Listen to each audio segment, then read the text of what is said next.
The question about where we are today in terms of fraud and viewability, it's amazing. If you were to probably do a word cloud or a search on top terms in digital media, I would say programmatic and native are a strong still 1-2, but fraud and viewability are probably sneaking into a strong 3-4 position.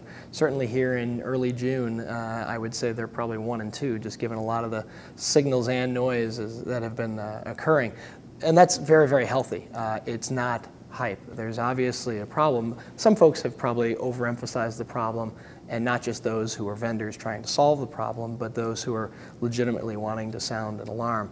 Fortunately, what's been great about a lot of the discussions that BEAT has done, as well as the entire industry with the IAB and everybody else, has been to shine spotlights on defining things specifically so people understand the differences between fraud and viewability. I think we saw a lot of that today in understanding what is really criminal bad behavior, and then what is just, hey, an ad didn't get seen because it happened to either be below the scroll or what have you, for very legitimate reasons.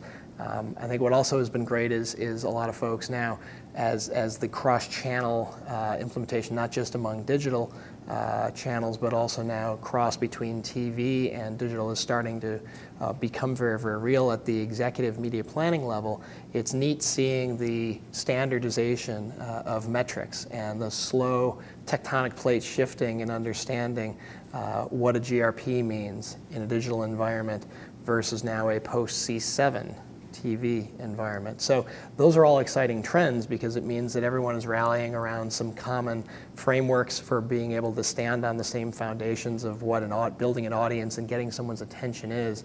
And that just means that more dollars are appropriately going to flow from top brands to the publishers and the ad tech partners that can provide those solutions with the help of the brands' agencies. I would say over the next 12 months, one of the exciting things that's going to happen is you're going to start to see more and more vendors align on common standards, which is good. So that means that people who are on the buy and or sell side aren't going to try and have to line up their own in-house metrics with 11 different methodologies. So that'll be good.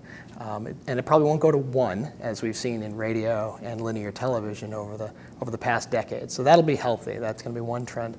Another trend, again, is that I think there will be a better system for counting what real fraud is and being able to distinguish between marketplaces that have a higher concentration and those marketplaces' ability to weed that out in real time so that there's more prevention in terms of how folks even get their pipe hooked into these exchanges or other marketplaces, but then also being able to make sure those aren't representing legitimate great publishers.